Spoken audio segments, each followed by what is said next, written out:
les voy a invitar a que juntos emprendamos la reflexión en la palabra de Dios que tiene para nosotros en este día. Debo anticipar, probablemente me desfase en la temática y en el orden del culto que está preparado para la comunión. Sin embargo, como digo, quise ser útil y traemos algo que ya llevamos 60 años adentro, la reforma. Así pues, emprendamos pues esta reflexión y que Dios nos conduzca y que Dios nos lleve a encontrar el mensaje para nosotros hoy y aquí. Durante estos últimos domingos, hermanos, la temática en la proclamación de la palabra se ha enfocado hacia la reforma. Y hoy nos proponemos reflexionar sobre la unión inseparable entre la reforma y la consagración. Considero que es pertinente que definir qué significa en el contexto bíblico-teológico estas palabras. Primero, reforma. Cuando hablamos de la reforma, hermanos, nos referimos a un reencuentro con la palabra de Dios en la historia. Osías, el Concilio de Jerusalén. Y así en la vida de la iglesia en Nicea y en otros lugares y tiempos de la iglesia ha reformado, se ha reformado, y nosotros conocemos principalmente la reforma de Wittenberg en 1517. Por cierto, hermanos, no es una casualidad que Lutero haya clavado las 95 tesis en la puerta de esta iglesia de Wittenberg, ni tampoco que Juan Calvino se haya propuesto y preparó un discurso en la Universidad de París que le costó la persecución y llegar hasta Ginebra precisamente un 1 de noviembre, un 31, 1 de noviembre. ¿Por qué? Bueno, la Iglesia desde el siglo V estableció en su calendario litúrgico la celebración de la Iglesia Universal, lo que conocemos como la Iglesia Invisible. ¿Qué es la Iglesia Invisible? La Iglesia Invisible es la que nosotros no vemos, pero Dios ve. Es la que estamos en este momento en todo lugar, pero también es la que está con el Señor. En esta discusión de la iglesia, precisamente, Lutero y Calvino insertaron sus tesis, sus pensamientos, porque creían y consideraban que la reforma, que la iglesia, había desviado su camino. De tal manera, hermanos, que la reforma es una lucha incesante de la iglesia en todo tiempo y en todo lugar por preservar las verdades bíblicas y la pureza de la fe. La consagración, hermano. Consagración bíblicamente y en los diccionarios nos dice que es la separación. Sepárame a esta persona. Así el Señor separó el séptimo día. Separó lugares para el templo. Separó objetos para el templo, separó instrumentos musicales, separó levitas para el canto, separó hombres idóneos para proclamar la palabra. Todos estos actos de separación llevaron como único fin que todo esto que era de uso común fuera utilizado para el servicio de Dios. Yo soy persona común. A lo mejor me distingo por ser, como dice Pablo, el peor de todos. Pero en su infinita misericordia, Dios me separó. Dios separó a su iglesia para hacerlo, para realizar un ministerio en un lugar. Y mi idea más adelante, en mi tiempo. Ustedes han reflexionado por qué Dios los tiene.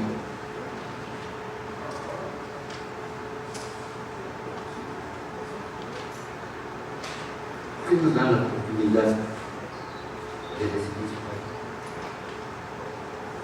de adorarlo? Porque Dios tiene un propósito de un servicio para Él. Cristo consagró a su Dios. El Espíritu Santo nos consagró con su efusión, de tal manera que la Iglesia está capacitada, está consagrada para el servicio. Sin embargo, hermanos, en la historia y sobre todo en estos últimos tiempos, la consagración ha sido mal entendida. Muchos la reducen a verdades abstractas y separan la expresión oral de la expresión práctica. Se ha reducido a un privilegio para unos cuantos. El hermano es muy consagrado. Los hermanos son muy consagrados. Pero yo soy indiferente. Permítanme una observación. Hemos llevado a tal grado este malentendido de la separación que nos lleva una inasistencia, a una asistencia regular en nuestro templo, alabar a Dios, el mínimo. Y creemos, no voy, aquí está ya el hermano, llego tarde, el Señor me espera y me seguirá esperando. La consagración es para esos que tienen tiempo y que les gusta pensar en cuestiones de allá arriba y no es para mí. Sin embargo, hermanos, la consagración es para toda su iglesia.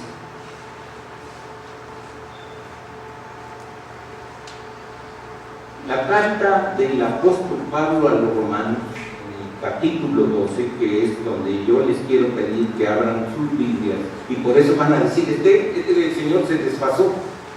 ¿Qué le pasó? El pasaje era Colosenses y él habla en Romanos. Sin embargo, espero que sea de utilidad y de bendición para nuestras vidas.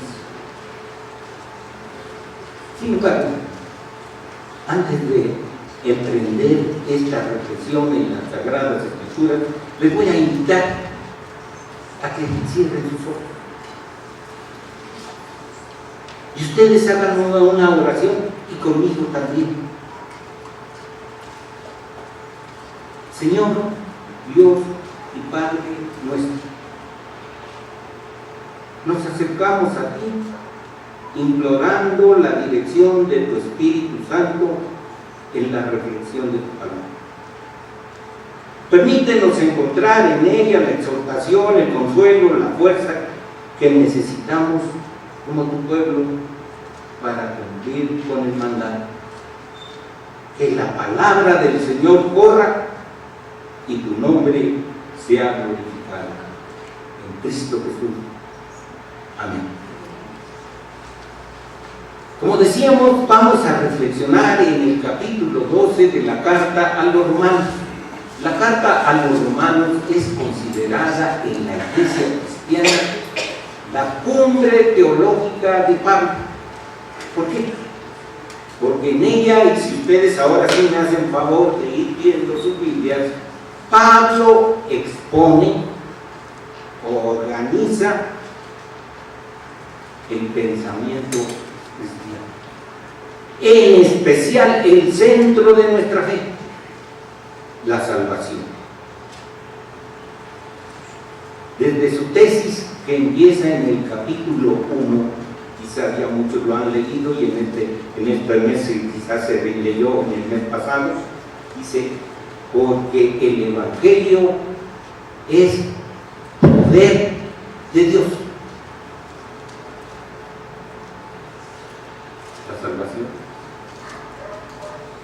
para mí, la salvación para ustedes es poder de Dios.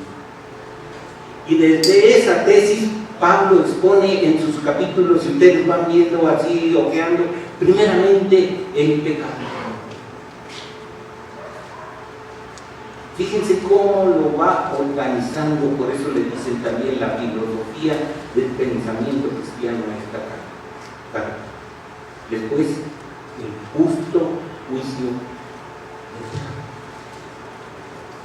Pero después expone que el hombre puede ser salvo a través del proyecto divino por el Señor Jesucristo mediante su redención y su justificación. Me interesa mucho exponer, ¿ustedes qué entienden por justificación? El Señor es justo, dice. El Señor hace bien. Las Sagradas Escrituras lo ve desde otro ángulo y Pablo lo expone magistralmente en el capítulo 3. Justificación es la acción de Cristo, su salvación, su redención por su sangre, y que se presenta ante el tribunal del Señor y nos hace libres de todo pecado. Por eso Pablo expresa más el justo,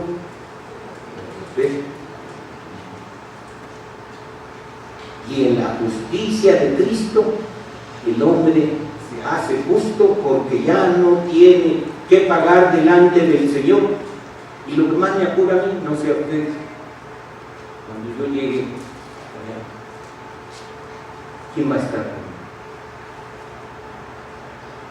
Yo.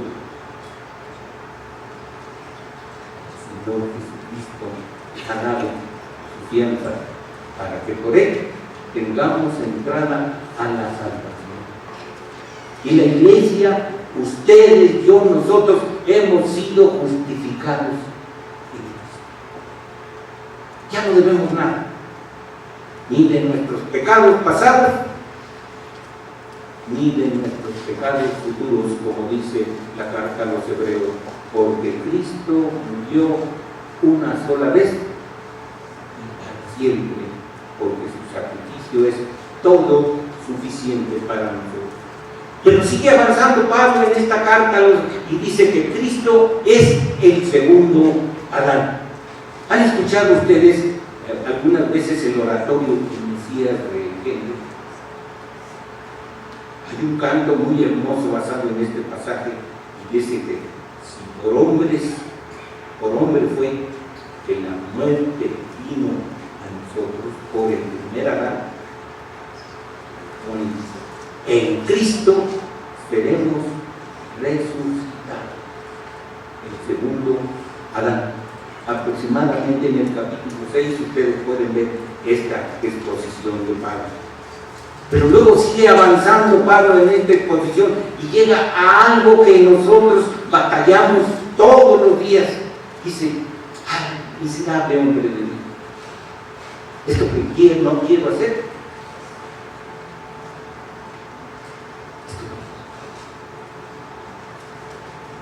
Pero lo más difícil en la iglesia ahora es: y esto que quiero hacer, servicio, no lo hago.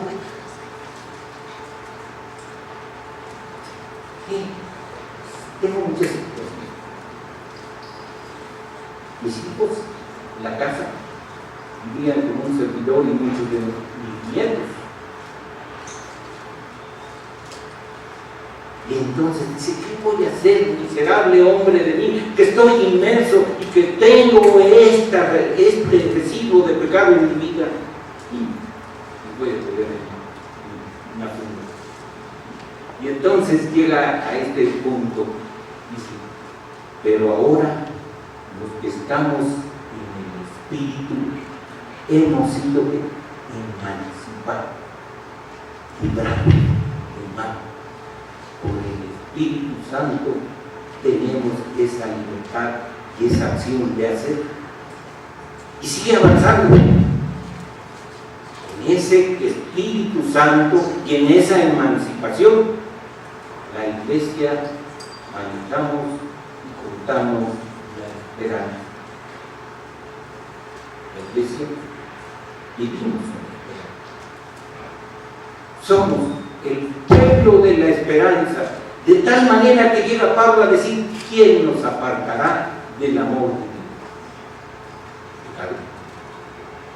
Angustia,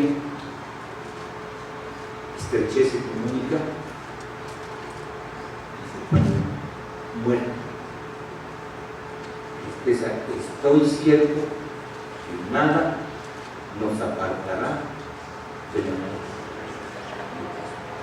Yo no sé si ustedes han vivido yo sí. Mi vida ha estado en tensión mucho tiempo. Mi familia, mis seres queridos. Pero el Señor Jesucristo ha estado por mí y me ha sacado de él. Y la bendición de seguir en esa esperanza cuando dice: y aún a la naturaleza gime esperando la redención plena en Cristo Jesús. Pero llega al punto climático.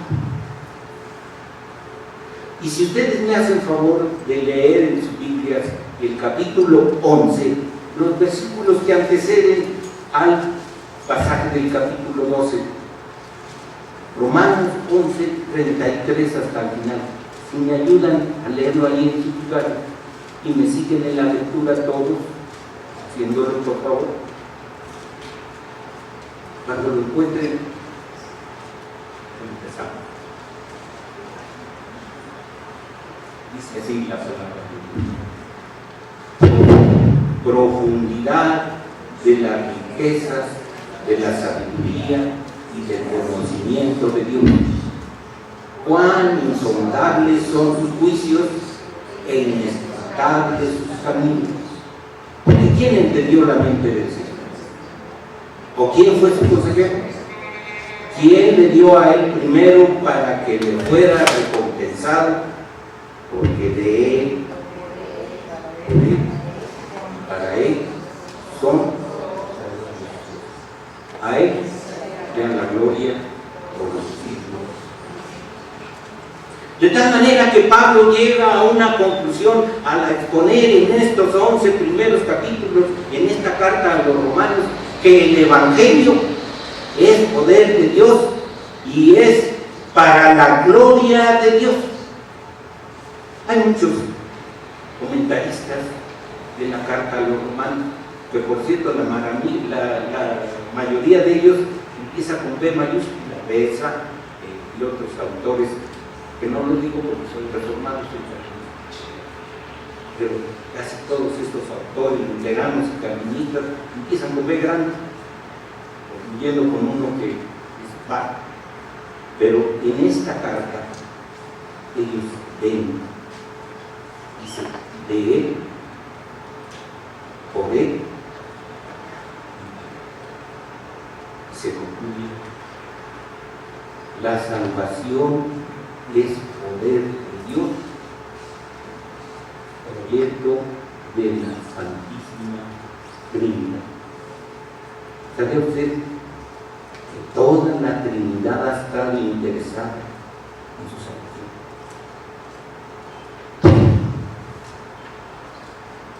Hasta que vivimos con él. El Padre es el Creador, el Hijo el Redentor y el Espíritu Santo el santificador.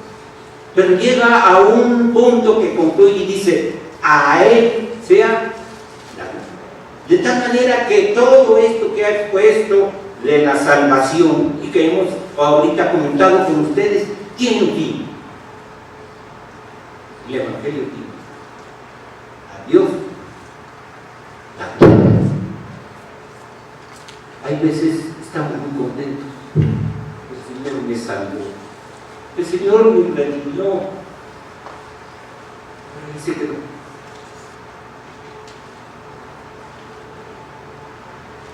Y a Él, sea la gloria, tiene una expresión práctica de la fe, que es una de las circunstancias más problemáticas en la historia y en la vida de la Iglesia.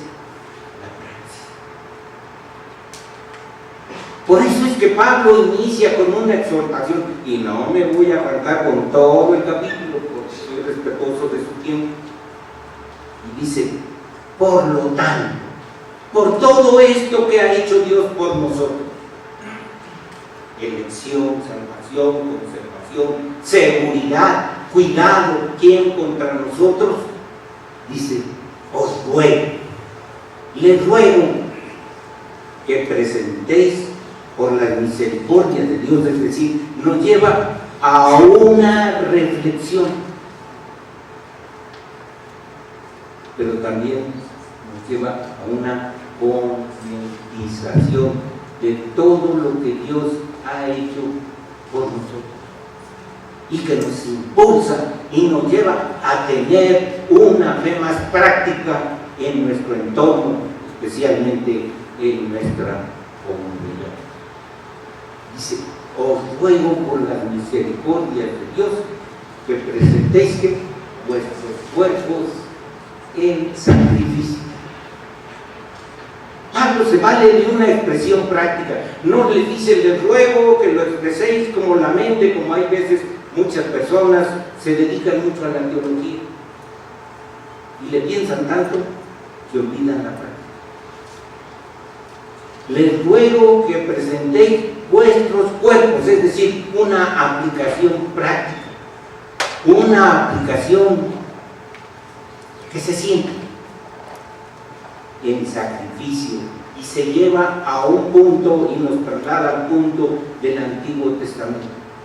El culto de Jerusalén no tenía validez, sino había sacrificio. Pero ¿saben qué pasa en este tiempo? Que no nos gusta la religión que implica sacrificio.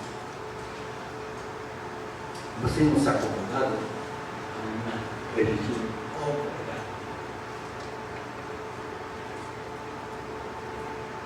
Tenemos un lugar precioso, tenemos bancas, un púlpito,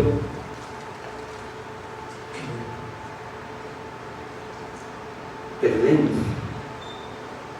toda ese mensaje que implica que esto esté aquí levantado. ¿Y por qué lo quiere Dios que esté levantado? Hasta cómo.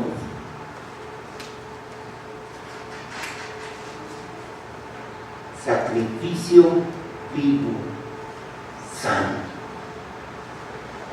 agradable. Permítanme una consideración. Somos una población que pasamos en medio siglo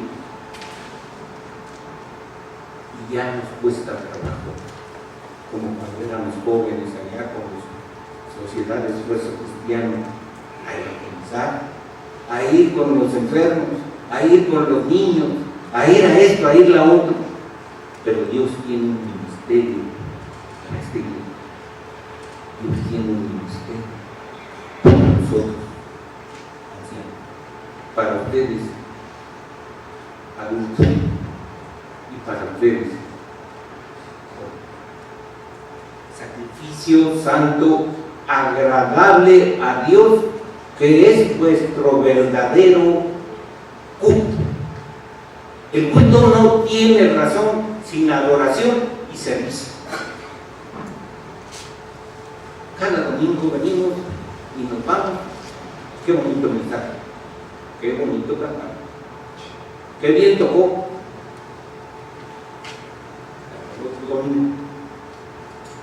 Y el servicio,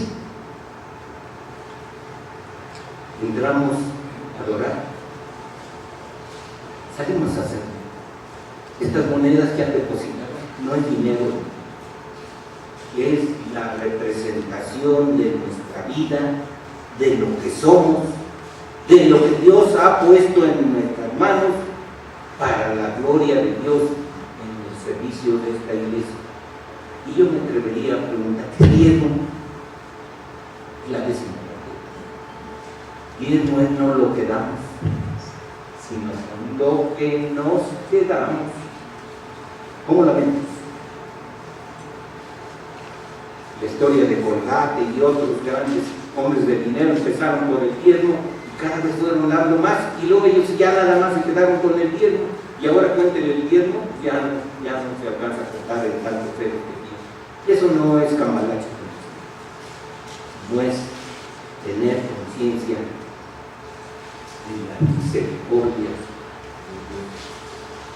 Pero va más y dice, esta en el Evangelio, esta salvación del Señor tiene algo especial para nosotros. No os conforméis a este siglo. ¿Qué nada? No, pues hay que vivir al amor. Sí, Pablo no se refería. Pablo se refería a esas costumbres, poco a poco, con mucho, y que hemos sido hombres viejos y al llegar a Cristo nos ha hecho hombre nuevo.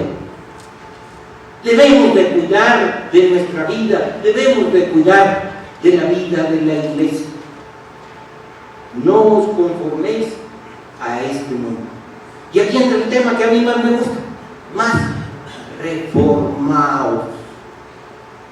Muchos entendemos que la reforma es el tiempo de octubre, del 31 de octubre, y que quizás ahí ya tenemos nuestros santos, San Lutero, San Calvino. ¿Sabían ustedes que a mí me acusaron en la iglesia donde yo estaba? Tenía yo una estatua de Calvino. Tanto hablaba de Calvino que dicen, este señor, ya yo creo que hay que tener ahí, va y le pone agua y se persina, ¿no? No, ese no es el mensaje de la reforma. El mensaje de la reforma, lejos esté de los hombres, implica esa acción cotidiana de la iglesia de confrontar las sagradas escrituras con nuestra vida y confrontar las sagradas escrituras con nuestra vida en el entorno en el que nos movemos. No es fácil. Yo sé que muchos de ustedes soportan tensión. Reformaos por medio de la renovación de vuestro entendimiento. Pablo no habla de emociones, hermano. Pablo habla de una Sofía. Sofía en griego quiere decir entender las sagradas escrituras. Si no pueden leerlo en Efesios 1, dice para que conozcan, para que oigan, conozcan y el Señor les dé entendimiento. Y el entendimiento, ¿saben cómo se tiene de las sagradas escrituras? Estudiante, leyéndola y leyéndola en contexto para renovar nuestro entendimiento y llegar al punto. Comprobemos cuál sea la buena voluntad. Caminamos en ese sendero. Caminamos buscando la buena voluntad del Señor. Como comunidad, pensamos en eso. Y luego habla de una de las circunstancias más difíciles de la iglesia. Nuestra hermana al presidir hablaba de una de las actitudes en la iglesia. Somos una comunidad, una unidad en la diversidad. Cada quien tenemos distintos dones. ¿Y saben qué? Los dones no los queremos, no es porque nosotros, sino Dios, por su gracia y por su Espíritu Santo, nos dio a cada uno. Pero decimos, yo no tengo el don de evangelista. Ustedes no le han dicho así. Pero el Señor nos dice, si tienen ese don, vayan a evangelizar, sino dice, y de tal manera que toda nuestra vida se compromete no a hablar, sino a proclamar con hechos, con palabras, lo que Cristo vino a hacer al mundo y lo que Cristo ha hecho en nosotros. Pero esa consagración que implica en nuestro interior tiene que reflejarse en la comunidad. Y en esta comunidad, como decíamos, tiene que haber una sinergia. Es triste cuando cada quien quiere jalar por su lado. Me ha tocado vivir, llorar, sufrir las divisiones, las ausencias de las iglesias. ¿Por qué? Porque sentimos que nosotros pensamos mejor que el otro y que interpretamos mejor que el otro. Dice comunidad. Que no tengamos el más alto concepto que debemos tener y que actuemos con holgura. Hay veces sentimos impulsos de decir esta, sobre todo, perdonen la expresión, hay iglesias que se paran al frente y agarran a bibliazos a la congregación. Son esto y son esto y son esto, y el púlpito es para regañar. No, el púlpito es para proclamar la palabra. Hay que actuar con cordura, conforme al don que Dios dio a cada uno. Yo veo aquí que todos ustedes, perdónenme, pero yo me siento el más torpe de ustedes, porque todos mueven la computadora. Pregunto, ¿cuántas invitaciones en esta semana se lanzó para aquellos lugares vacíos? ¿Quién sabe cómo hacen los muchachos? Yo veo que son para mandar los mensajes, el email. Después te extraño. ¿Por qué no veniste? De la manera que en la iglesia todos somos un cuerpo y cada quien tenemos distinto. Pero cuando nos juntamos y cuando oramos todos y cuando actuamos en un proyecto, en una intención basada en la Escritura y dada como su finalidad la gloria de Dios, ese proyecto prospera. Somos un cuerpo, Cristo en la cabeza. Pero el cuerpo tiene una manifestación visible también. Ustedes tienen como signo mística una forma de gobierno, la diaconía. La diaconía, el servicio. Y el servicio es humildad, cordura, conciencia, acción. Teniendo diferentes dones, usémoslo conforme a la medida de nuestra fe. Dice, como el que sirve, el servicio. Porque el Hijo del Hombre no vino a ser servido, sino a servir. El que enseña, él enseña. Yo veo que se promueve un curso. Y ya nuestra cabeza se llenó. Los cursos me costó mucho trabajo aprender, deben de tener un propósito. ¿Cómo me costó trabajo? ¿Cuál es tu propósito, Jorgito, al dar las clases? A ver, márcame aquí. La iglesia tiene que tener propósitos y proyectos, y aún el que da, hágalo con generosidad. A Dios le regateamos. Hoy nomás te doy tanto. Tengo que pagar esto y la tarjeta. Hágalo con generosidad. ¿Y qué hace misericordia? Con.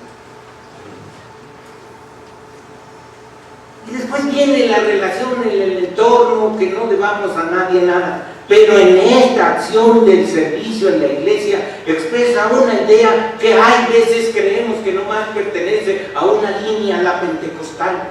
Pero la iglesia somos comunidad del Espíritu Santo. El Espíritu Santo está aquí, ardientes en espíritu, siguiendo al Señor. Ardientes en espíritu. Hay veces nos cansamos, hay veces nos cuesta trabajo dejar lo que tengamos que hacer para venir a apoyar, a hacer, a aprender en la iglesia. Se lo dejamos a determinados hermanos, al pastor, a los diáconos. Eso es compromiso, es consagración de ellos. Yo no estoy consagrado. Hermanos, el mensaje de Pablo es que el Evangelio tiene una expresión práctica de la fe. Y esa expresión práctica no lleva como norma, que se vea bonito esto, que sea esto o no, sino solo a Dios. ¿Sabían ustedes que en todas las obras de Pablo, yo soy un fanático en las obras de órgano, expresa en su pensamiento la Trinidad, con el pedalier, la voz adusta del Padre, aquí la voz amorosa del Espíritu, y en la mano derecha la inquietud del Espíritu Santo, que es motor de los ministerios, de los carismas y rutas de la iglesia. La iglesia tenemos que servir. La iglesia tenemos de ejemplo Hechos 2, los ministerios de la iglesia los podemos definir en 4: querigma, proclamar la palabra, evangelizar. La iglesia, su centralismo es la palabra, la proclamación. Después viene la iglesia, tiene como efecto, como obligación, la didaché, la enseñanza, la doctrina, para que no andemos, como dice la Escritura, como vientos de un lado por otro. Debemos de estar sólidos como la roca, plantados en nuestra fe, para confrontar los nuevos retos que nos traen los pensamientos de la vida. La diaconía, el servicio. Nuestro Señor no nada más iba por los caminos y predicaba, sanaba a los enfermos, daba de comer. La iglesia somos nosotros, como la iglesia de Filadelfia. Estamos muy reducidos, pero hemos guardado la palabra, y ante esa magnitud trabajamos y hacemos lo posible por hacer cumplir su palabra y su testimonio de Cristo en nuestra vida. Y lo último, que es lo que me ha detenido en esta iglesia, la coinonía. No saben cuán grato, cuán amable es una palabra amable. Ya toca estar en iglesias grandes, y hay veces son tan grandes que ni se saludan. Y aquí, ándale hermano un cafecito, ándale hermano, la unidad. Y estaban juntos, dice la palabra del Señor. Lean ustedes el libro de los Hechos y verán el principio de la iglesia, cómo viene resurgiendo después del sermón de Pedro. Hermanos, concluyo. Esta carta fue dada a un pueblo difícil, perseguido, a un pueblo que vivía los problemas de la idolatría y del sincretismo. Un pueblo que confundía su fe y le acomodaba a otros. A un pueblo que sufría pobreza, a un pueblo que estaba a punto de morir. La iglesia, hermanos, es una parte para servir a Dios, confiado en su misericordia. La mejor herramienta es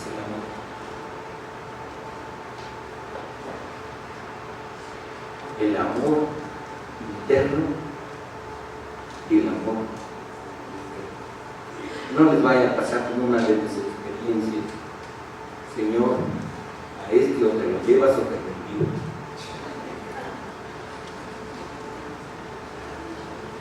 El servicio, hermanos, implica reforma.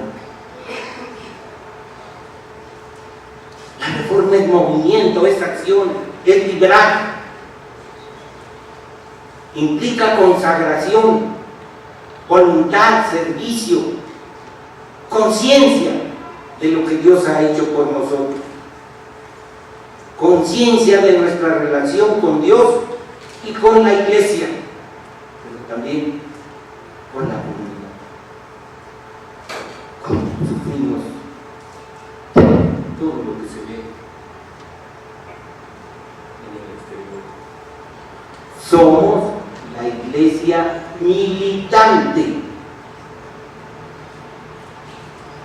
Estamos llamados a la lucha, no a la vida cómoda, no a la banca. Estamos llamados al caminar, a luchar por nuestra fe en nuestro entorno, con cordura, como Dios nos ha enseñado a proclamar su palabra, a preservar las verdades bíblicas.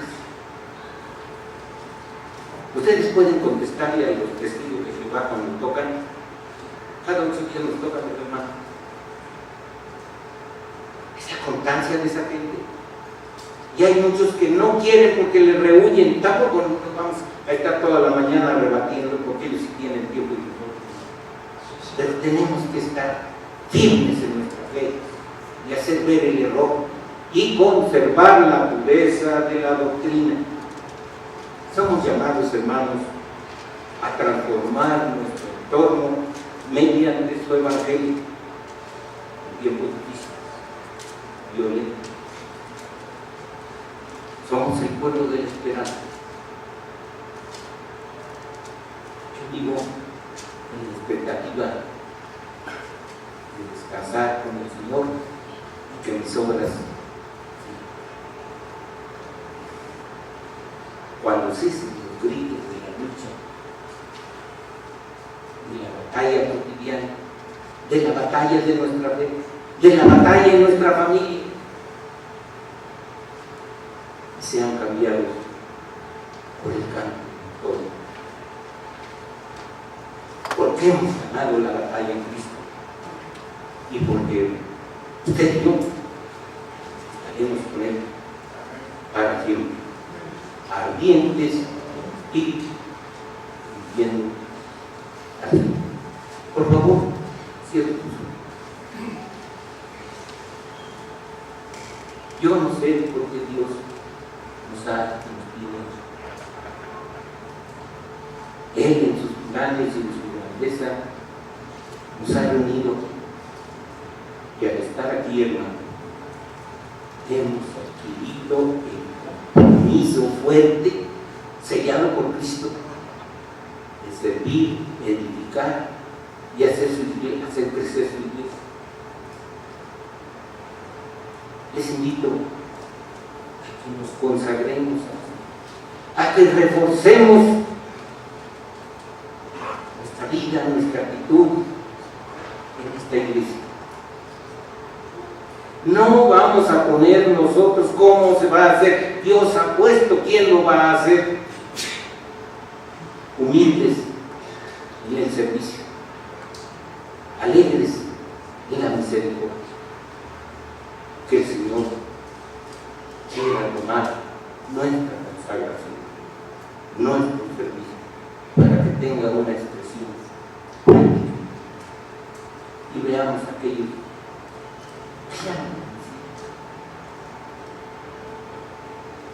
que sufren y tengan el consuelo de nosotros cada 8 días, recibir en su palabra la fuerza para confrontar. Amén.